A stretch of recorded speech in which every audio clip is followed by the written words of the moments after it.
Hi folks, అందరికీ నమస్తే. ఇది ఏంది బాయ్ అంటే transformation of axis shortcut video by Skydhoni production house. ఇక నేను వచ్చేసి నా పేరు స్కైధోని.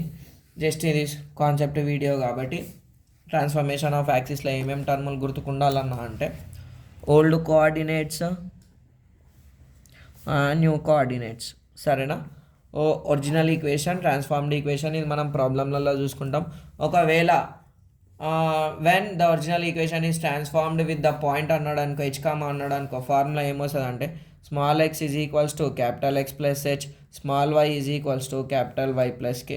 ఈ పేపర్ మీద ఏవైతే ఫార్ములాలు ఉన్నాయో అవి నేర్చుకుంటూ అయిపోతుంది.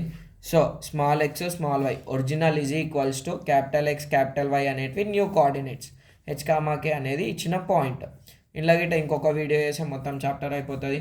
బట్ ఈసారి వచ్చే క్వశ్చన్ ఏంటంటే ప్రూవ్ దట్ అని tan inverse of A by something ఒక క్వశ్చన్ వస్తుంది. అది జిందగీలో రాలే.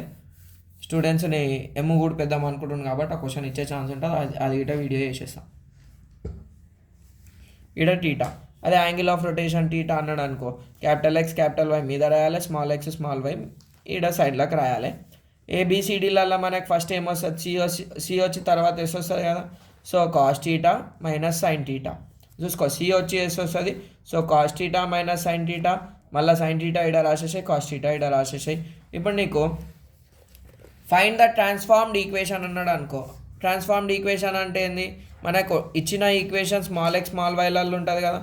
So small X is equals to capital X cos theta minus capital Y sine theta, small Y is equals to ఇచ్చిన equation ఏదైతే ఉంటుందో ఆ కోఆర్డినేట్స్ తీసుకోవాలి. Capital X sine theta plus capital Y cos theta రాసినాం కదా అన్న. మంచిగానే ఉంది, మాకు ట్రిగ్నోమెట్రీలో వాల్యూస్ రావు, దానికి ఇట చెప్తా. టీటా అంటే నీ ఫింగర్స్కి నీ చేతికి ఫింగర్స్ ఉంటాయి, ఫింగర్స్కి చేతి కాదు. సో దీన్ని 0 తీసుకో, దీన్ని 30 తీసుకో, దీన్ని 45 తీసుకో, దీన్ని 60 తీసుకో, దీన్ని 90 తీసుకో. సో 0, 30, 45, 60, 90. మనకి ఇక్కడ 0 నుంచి స్టార్ట్ అయింది కదా. 0, 1, 2, 3, 4, 4 నుంచి ఎండ్ అయింది. బై 4 గొడుగు పెట్టేసాయి. గొడుగు is nothing but square root. Simplify చేయి, 0 బై ఎనీథింగ్ 0, రూట్ 1 1, రూట్ 4 2, 2 1 జా 2 2 జా కట, root 1 1 by root 2, 3/2 sorry root 3/2, 4 4 1 జా 4 1 జా కట.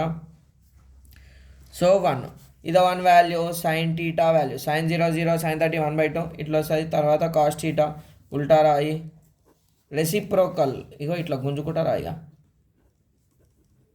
ఎక్కువ శాతం సైన్ టీటా కాస్ టీటానే ఈ చాప్టర్లో మనం వాడతాం, సరేనా. ఇంకోటి ఏంది బ్రో అంటే 0, 30 is nothing but π/6, 45 is nothing but π/4, 60 is nothing but π/3, 90 is nothing but π/2. ఏదైతే నేను తీరం చెప్పినా దానికి సపరేట్ ఫార్ములాస్ ఉన్నాయి. అది మనం పెద్ద బోర్డు పెట్టుకున్నప్పుడు చూసుకుందాం, పెద్ద బోర్డు లేపేటప్పుడు చెప్దాం. ఇగో ఈ కాన్సెప్ట్ వస్తే మనకి ట్రాన్స్ఫర్మేషన్ ఆఫ్ యాక్సిస్ అయిపోతుంది. ఈ కాన్సెప్ట్ వచ్చినాక ప్రతి ప్రాబ్లంకి నేను ఫస్ట్ కండిషన్ ఎక్స్ప్లెయిన్ చేసి తర్వాత ప్రాబ్లం ఎక్స్ప్లెయిన్ చేసిన. చూడుర్రి, తినుకుంటా చూడుర్రి, పండుకొని చూడుర్రి, ఎట్లనన్నా చూడుర్రి, పాస్ అయిపోరి. Thanks for watching, all the best, bye bye.